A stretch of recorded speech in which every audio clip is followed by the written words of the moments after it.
স্বামী রাতে আলতো স্বরে, ওগো শুনছো? বউ খেকিয়ে ওঠে। ওই শুনে শুনেই আজ আমরা চিনকে টপকেছি। শুনেছি ভালোবাসার রাস্তায় নাকি ভীষণ যন্ত্রণা থাকে, তাই ভাবছি ওই রাস্তায় একটা ঔষধের দোকান খুলবো। যে যেতে চাই তাকে যেতে দিন, পারলে পেছনে লাথি দিয়ে আরেকটু এগিয়ে দিন। হাত তারই ধরো যে কখনো ছাড়বে না, যেমন কারেন্টের তার। আজকাল মেয়েরাই মেয়েদেরকে দেখে টোন কাটে, কোনো ছেলের প্রয়োজন হয় না। ট্রেন থেকে লজেন্স বিক্রেতা নেমে যাওয়ার পর মলম বিক্রেতা উঠে বললেন, দাদা দিদিরা অনেক তো চুষলেন, এবার একটু লাগান। ছোটবেলায় বেশ মজা করে পড়তাম, বাপুরাম সাপুরে কোথা যাস বাপুরে, আয় বাবা দেখে যা দুটি সাপ রেখে যা। সেই থেকে জীবনে সাপ ভরে গেছে।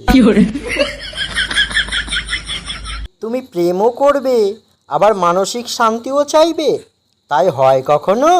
বলি কাঁঠালের আমসত্ত্ব খেয়েছো কোনো দিন?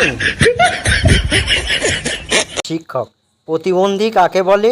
ছাত্র, যে প্রতি তার স্বামীর আঁচলের নিচে বন্দি থাকে তাকে প্রতিবন্ধী বলে। শিক্ষক, আজ শুধু তোর গার্জেন কল নাই, 14 গোষ্ঠীর কল করব। সবাই কারোর না কারোর মনের মানুষ, একমাত্র আমিই হলাম অমানুষ। আমার সুখে থাকার কোনো ইচ্ছে নেই, কারণ সুখে থাকলে নাকি ভূতে কিলায়। চিৎ কথায় যদি ভাত না থাকে, প্রয়োজনে কলা রুটি খেয়ে থাকবেন, তবু উচিত কথা বলা ছাড়বেন না। প্রাচীনকালে মানুষ বেশি দিন বাঁচত, কারণ তখন পড়াশোনা ছিল না। বয়ফ্রেন্ডের সাথে মিট করার আগে ড্রেস অর্ডার করেছিল, ডেলিভারি আসার আগেই ব্রেকআপ। ছোটবেলায় রথ টানতাম, আর এখন ইএমআই টানি।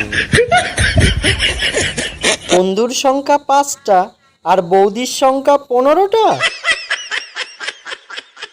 শখের মানুষ ত্যাগ করেছি বস, এখন যাকে দেখি তাকেই ভালো লাগে। সরকারি চাকরি ঘৃণা করে এমন একটা মেয়ে চাই। কলেজে গেলে অটোমেটিক প্রেম হয়, এ কথা কে বলেছিলি ভাই? এদিকে আয়, তোর সাথে কথা আছে। আমার প্রিয় ইউটিউব পরিবারের সদস্য সবাইকে জানাই বাংলা হাসির ভাণ্ডারের পক্ষ থেকে অসংখ্য ধন্যবাদ। সকলে ভালো থাকবেন, সুস্থ থাকবেন, আর জোকসগুলো শুনে কেমন লাগলো কমেন্ট করে জানাবেন। আর চ্যানেলটিকে প্লিজ সাপোর্ট করে যাবেন। যারা এখনও পর্যন্ত সাবস্ক্রাইব করেননি প্লিজ সাবস্ক্রাইব করে দেবেন। আজকে এই পর্যন্ত রাখছি, ধন্যবাদ সবাইকে।